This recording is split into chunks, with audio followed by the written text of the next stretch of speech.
अस्सलाम वालेकुम respected doctors, welcome to my YouTube channel MBBS NBDS lectures. आज की जो वीडियो नंबर है हमारे यूट्यूब चैनल पर वो है 443, मतलब 442 और भी इसी तरह के वीडियोस मौजूद है डिफरेंट सब्जेक्ट के। अब आज की जो वीडियो है हमारी वो ऑपरेटिव इंडस्ट्री से रिलेटेड है, जो है एनालिस्ट स्टेप 1 और स्टेप 2 और इसके अलावा फाइनल ईयर BDS के लिए बहुत ज़्यादा इम्पोर्टेंट है। अब ये एक ऑडियो बेस वीडियो कोर्स है जिसमें मैंने 12 वीडियो अपलोड की हैं। यहाँ पर आपको 11 वीडियो दिखाई देंगे, एक वीडियो आखिर में मैंने अपलोड की है वो भी आपको दिखाऊंगा। इसमें जो है वो आपने जस्ट ऑडियो सुननी है, कोई लिखने की ज़रूरत नहीं है, जाके MCQs अटैम्प्ट करें। तो इसमें 4 वीडियो में हम लोगों ने कंपोजिट को कवर किया है। सबसे पहले पार्ट 1, पार्ट 2 और उसके अलावा पार्ट 1 और पार्ट 2 में हमने कंपोजिट की, पार्ट 1 में इंट्रोडक्शन, पार्ट 2 में इसके इंडिकेशन, कंट्राइंडिकेशन, एडवांटेजेस ये वगैरह। और उसके अलावा जो है पार्ट 3 में हमने क्लास 3 कंपोजिट को कवर किया है और पार्ट 4 में हमने क्लास 3 और 4 कंपोजिट को कवर किया है। और ये एनालिस्ट स्टेप 1 के कोर्स का हिस्सा है, 2 का भी हिस्सा है। उसके बाद दूसरा चैप्टर हमने डेंटल अमलगम की पार्ट 1 में हमने इंट्रोडक्शन, उसकी definition, advantages, disadvantages, indication, contraindication और इसके अलावा पार्ट 2 में हमने सिटिंग रिएक्शन और पार्ट 3 में हमने उसकी एडवांटेजेस वगैरह, इंडिकेशन वगैरह। और उसके अलावा जो है वो पार्ट 4 में जो है हमने टूथ प्रिपरेशन के जो स्टेप्स है और अमलगम की जो स्टेप्स ऑफ प्लेसमेंट है वो हमने एक्सप्लेन किया। उसके बाद फिर हमने क्लास 1 अमलगम की 3 वीडियो अपलोड किए, पार्ट 1, पार्ट 2, पार्ट 3।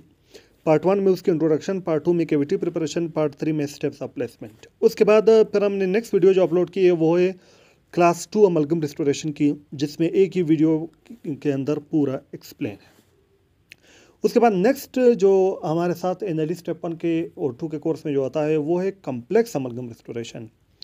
उसकी कम्प्लेक्स अमलगम रिस्टोरेशन में ये पार्ट 1 है जिसमें जो है वो definition, indication, contraindication, advantages, disadvantages ये एक्सप्लेन हुआ है। उसके बाद आज की जो वीडियो है उसमें हम पढ़ेंगे कि जो पिन हम यूज़ करते हैं, डिफरेंट टाइप्स ऑफ पिन जो हम यूज़ करते हैं वो कौन से हैं, टाइप्स ऑफ पिन, और इसके अलावा पिन की जो लेंथ है वो कितनी है, डायमीटर है वो कितनी है, और इसके अलावा टाइप्स ऑफ पिन कौन से हैं, और आपने टूथ में कितने पिन प्लेस करने हैं। और उसके बाद नेक्स्ट टॉपिक जो कोर्स का हिस्सा है उसमें यह है कि जो पिन रिटेन रिस्टोरेशन है उसकी फेलोर किस वजह से होती है, वो भी इस पार्ट 2 में आज की वीडियो में हम डिटेल में पढ़ेंगे। तो यहाँ से हम इसको स्टार्ट करेंगे। डेंटिन के अंदर इंसर्ट करते हैं वो 3 तरह की हो सकती हैं। एक होती है सेल्फ थ्रेडिंग पिन्स, ठीक है, एक होती है सीमेंटेड पिन्स और एक होती है फ्रिक्शन लॉक्ड पिन्स। जो सबसे अच्छी पिन है वो होती है सेल्फ थ्रेडिंग पिन्स, ठीक है, और यही सबसे ज़्यादा यूज़ की जाती है, ठीक है। अच्छा, जब आप पिन्स को इंसर्ट करते हो ना, ठीक है, तो उसकी जो डेप्थ होनी चाहिए वो 2 mm तक हो, ठीक है, in case of self threading pins. अगर सीमेंटेड और फ्रिक्शन लॉक्ड पिन्स हैं तो वो 3 mm डेप्थ होती है डेंटिन में। तो देखो, एक तो डेप्थ की वजह से भी आपका डेंटिन या पल्प इन्वेड होने का ख़तरा है, तो दैट्स वाई जो सेल्फ थ्रेडिंग पिन्स हैं वो ज़्यादा बेहतर हैं। देन इसमें जो सिस्टम आता है ना सेल्फ थ्रेडिंग पिन्स में, उसको कहते हैं थ्रेड मेड सिस्टम, ठीक है। इसमें 2 तरह की पिन्स आती हैं, या तो गोल्ड प्लेटेड स्टेनलेस स्टील की होती हैं या टाइटेनियम की होती हैं, ठीक है। वाइड रेंज होता है पिन साइजेस का, ठीक है, और ये ज़्यादा अच्छी काम करती हैं। जो सीमेंटेड पिन्स होती हैं, ठीक है, इसमें क्या होता है कि आप पिन होल के अंदर कोई भी ल्यूटिंग एजेंट डाल के इन पिन्स को इंसर्ट करते हो। इन पिन्स के अराउंड किसी किस्म का कोई भी वो नहीं बना होता, क्या कहते हैं, थ्रेड्स, या उसको क्या कहते हैं यार, जो पेज के इर्द स्क्रू लाइंस बनी होती हैं वो, ठीक है। देन आ जाती है फ्रिक्शन लॉक्ड, ठीक है। फ्रिक्शन लॉक्ड पिन्स के अराउंड इसमें ये होता है कि जब आप पिन होल बनाते हो ना, तो उसको 0.25 mm या 0.001 इंच छोटा रखते हो, तो उसके अंदर आप इसको ना घुमाते जाते हो, तो ये डेंटिन की जो डेंटीन इसके अंदर, इसके साथ, इसके दरमियान में ना स्लॉट से बने होते हैं, उसके अंदर फंसती जाती है, उसकी वजह से ये थोड़ी सी, इसको कहते हैं फ्रिक्शन लॉक। जो सीमेंटिक पिन है, इसके अंदर जो आपने पिन होल बनाना है, पिन होल बेसिकली जिसके अंदर आप पिन इंसर्ट करोगे वो होता है 0.001 to 0.002 इंच लार्जर होता है than the diameter of the pin. For example आपकी पिन थी ना अगर 10 mm की, तो उससे 0.2025 या 0.05 mm या 0.001 या 0.002 इंच ज़्यादा होना चाहिए than the diameter of the pin, यानी 10 mm से इतना आप ज़्यादा पिन होल बनाओगे। ठीक है, ये मैंने मिसाल दी है, इतनी मोटी पिन नहीं होती वैसे। ठीक है, देन जो सेल्फ थ्रेडिंग पिन्स हैं उसमें जो आपका आता है पिन होल का साइज़ वो आता है 0.0015 to 0.004 इंच स्मॉलर होना चाहिए than the diameter of the pin. ठीक है, सबसे अच्छी पिन होती हैं सेल्फ थ्रेडिंग पिन्स। ठीक है, सबसे गंदी पिन्स होती हैं सीमेंटेड पिन्स। ठीक है, ये थोड़ा सा MCQ के लिए अच्छा पॉइंट है। अब जो पिन्स हैं उनको आपने अंदर इंसर्ट करना है तो उसमें कई फैक्टर्स आ जाते हैं। सबसे पहले आ जाता है पिन का साइज़। ठीक है, जो पिन का साइज़ है 4 साइजेज हैं। एक होता है मिनीकिन।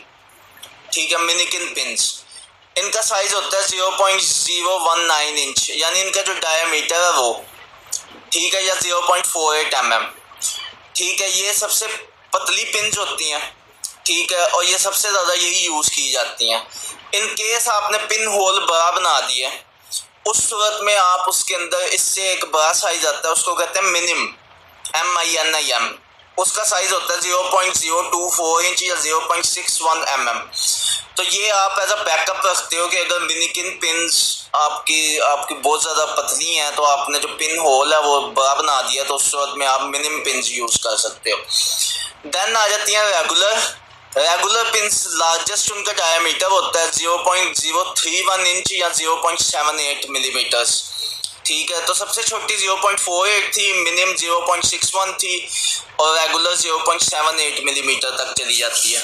ये सबसे कम यूज़ की जाती है क्योंकि इसका नुकसान ये है कि ये आपकी डेंटीन के फ्रैक्चर कर सकती है। देन आ जाती है माइन्यूटा। ठीक है, ये लीस्ट टेंटिव पिन होती है क्योंकि इसका जो डायमीटर है माइन्यूटा का वो मिनीकिन से भी छोटा होता है।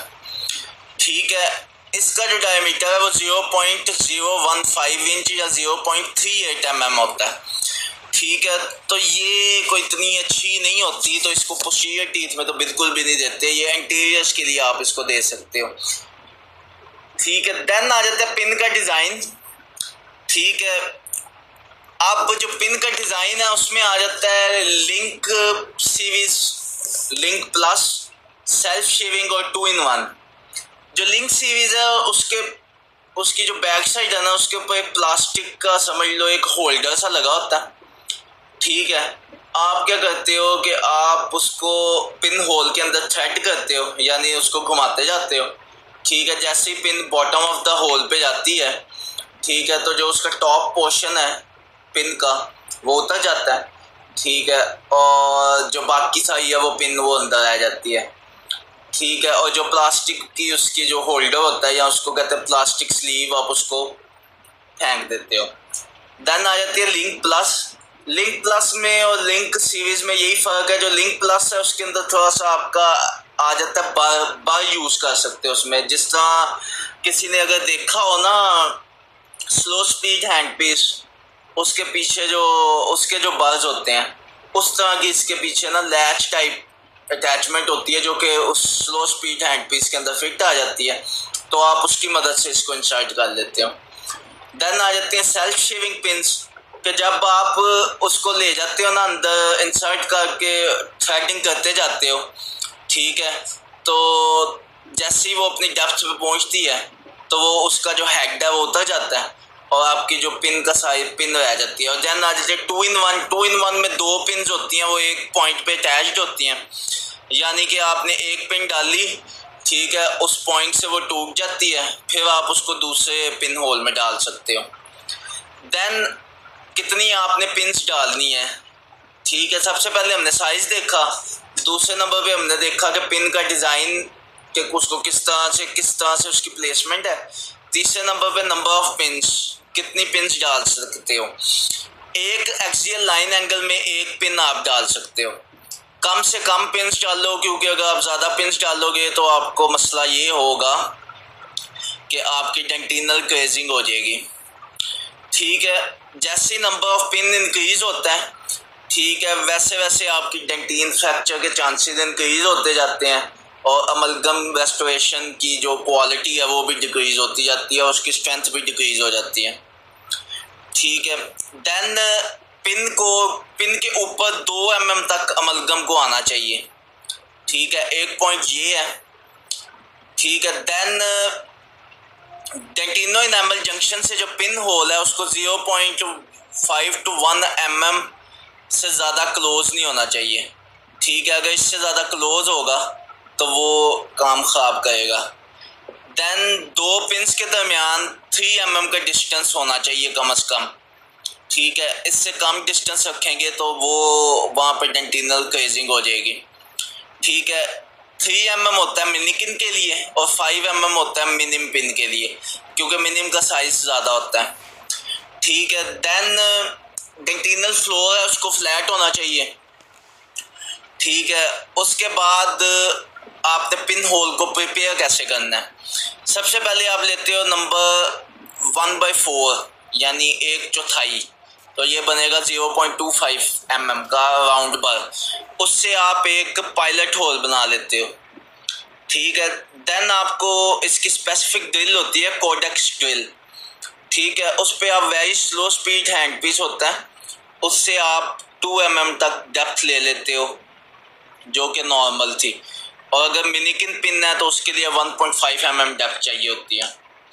देन आप उस पिन को इंसर्ट करते हो, 2 तरह से कर सकते हो, या तो हैंड पीस मिलते हैं जिसमें लैच टाइप पिन मिलती है वो लगा के, या फिर हैंड रेंचेस होते हैं, आप उसकी मदद से उसको अपनी फिंगर्स से घुमा देते हो तो वो अंदर इंसर्ट होती जाती हैं। अब जो ये रेस्टोरेशंस हैं, पिन रिटेन्ड रेस्टोरेशंस, इनका फेलियर का चांसेस होता है। फेलियर किस किस वजह से हो सकता है, या तो रेस्टोरेशन ही फ्रैक्चर हो जाए, ठीक है, या फिर पिन और रेस्टोरेशन के दरमियान में जो डिस्टेंस आपने रेस्टोरेशन सही तरह से नहीं की और पिन और रेस्टोरेशन के दरमियान में वो अच्छा बॉन्ड नहीं बन सका, तो वहाँ से ये रेस्टोरेशन फ्रैक्चर हो सकती है। पिन टोटली खुद भी फ्रैक्चर हो सकती है। ठीक है, डेंटिन और पिन के दरमियान में जो इंटरफेस है वहाँ से फ्रैक्चर हो सकती है, या टोटली सारी की सारी आपकी डेंटिन भी फ्रैक्चर हो सकती है। अब पिन्स के अलावा हमारे पास कई मेथड्स हैं जिससे हम कम्प्लेक्स अमलगम रेस्टोरेशन करते हैं। सबसे पहले आ जाती है स्लॉट बेसिकली होती है, या तो पिन के साथ दे दो, या आपने पिन नहीं देनी तो उस सूरत में आप स्लॉट बना सकते हो।